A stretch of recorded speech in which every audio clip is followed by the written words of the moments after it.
निशा शहर की सबसे विख्यात तवायफ सन्नोबाई की इकलौती बेटी थी। सनोजान का कोठा, जिसे लोग महल कहते थे, बाहर से मखमली पर्दों और चांदी के साजो सामान से जगमगाता था, पर अंदर सामाजिक उपेक्षा, एकाकीपन का घना अंधेरा था। निशा का बचपन इसी द्वंद में बीता। उसकी माँ ने उसे कला की शिक्षा तो दी, पर साथ ही ये भी सुनिश्चित किया कि वो विद्या अध्ययन से ही अपनी एक अलग पहचान बनाए, ताकि उसे इस बदनाम जिंदगी में न उतरना पड़े।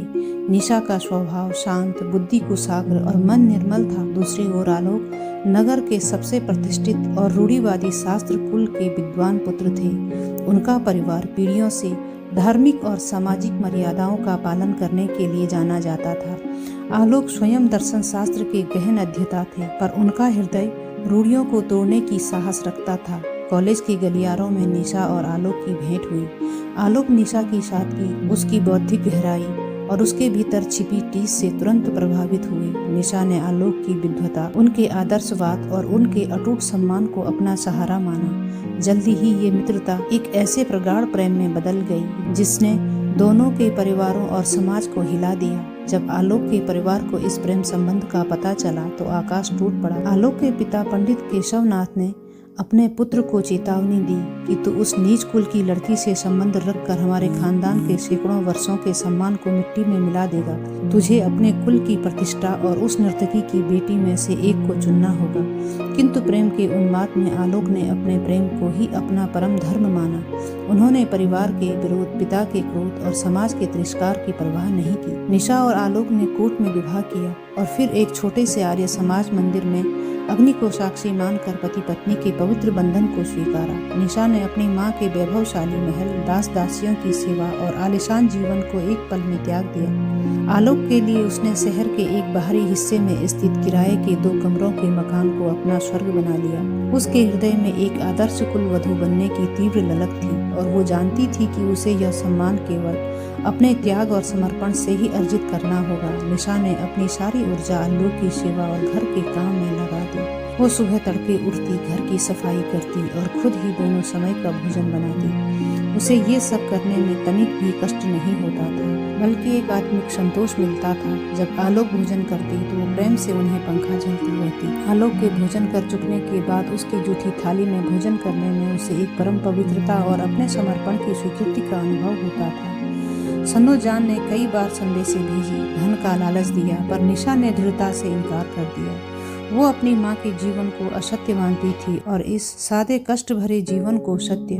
लेकिन ये प्रेम उन्माद चिरस्थायी नहीं रहा। लगभग 6 महीने बाद आलोक की आंखें यथार्थ से मिली। उन्हें अपने कर्तव्यों, भविष्य की अनिश्चितताओं और आर्थिक तंगी का एहसास हुआ। आलोक कॉलेज में मेधावी छात्र थे, पर प्रेम की आत्मविस्मृति में उन्होंने प्रोफेसर पद के लिए प्रयास नहीं किया था। अब उन्हें अपने निर्णय पर संदेह होने लगा। सामाजिक तिरस्कार और तानों ने उन्हें बुरी तरह तोड़ दिया था। हर जगह लोग कहते, उस नर्तकी की बेटी से विवाह करके आलोक ने अपनी विद्वता और भविष्य दोनों नष्ट कर दिए। इन सब बातों का मूल कारण उन्हें निशा का अतीत लगने लगा। आलोक के मन में ग्लानि और संदेह ने घर कर लिया। उन्हें निशा की सादगी में भी अब एक छल दिखने लगा। उन्हें अपने माता पिता के स्नेह की शीतल छाया याद आने लगी, जहाँ उन्हें शांति मिलती थी, जो उन्हें निशा के पास नहीं मिल रही थी। उन्हें लगता था कि निशा का अतीत उनके वर्तमान पर एक काली छाया बनकर मंडरा रहा है। आलोक का व्यवहार धीरे धीरे ठंडा पड़ने लगा। उनके प्रेम में स्थिरता आई और वे निशा से खिंचे खिंचे रहने लगे। निशा ने जीवन में कभी अपमान नहीं सहा था। अब आलोक के तिरस्कार भरे शब्द उसे तीर की तरह चुभते थे। फिर भी वह चुप रहती, क्योंकि उसने आलोक को ही अपना परमेश्वर माना था। वो अपने पति के एक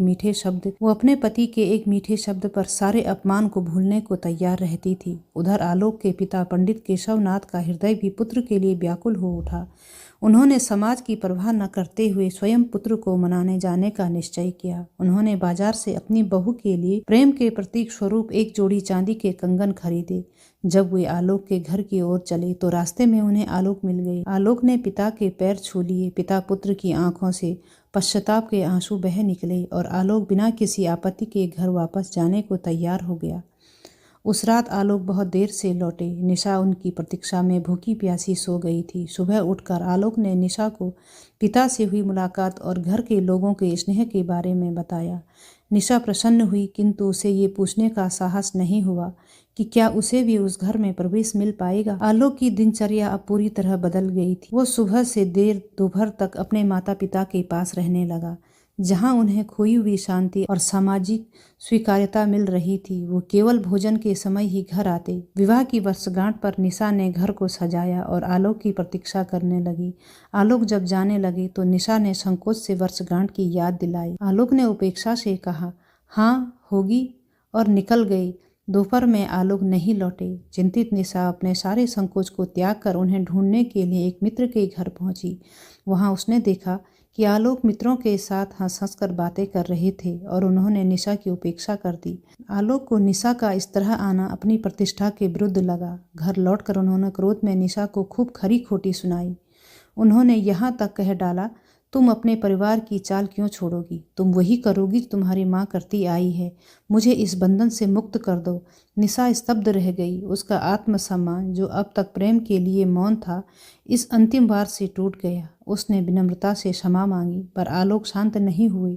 वे उन्मत्त की तरह बोलते रहे, सच तो यह है निशा कि अब मैं तुमसे घृणा करने लगा हूँ। तुम अपने आप अपनी माँ के पास चली जाओ तो मेरे ऊपर किसी प्रकार की जिम्मेदारी न रह जाएगी। मुझे इस बंधन से मुक्त कर दो।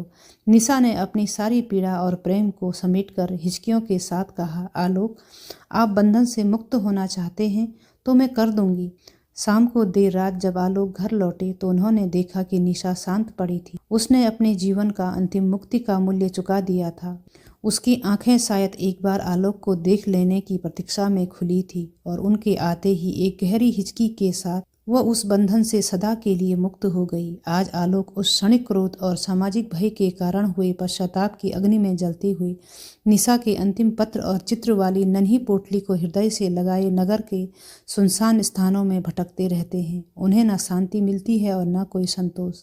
वो जीवन भर उस क्षण का प्रायश्चित करते हैं जब उन्होंने अपने सच्चे प्रेम को बंधन कहा था।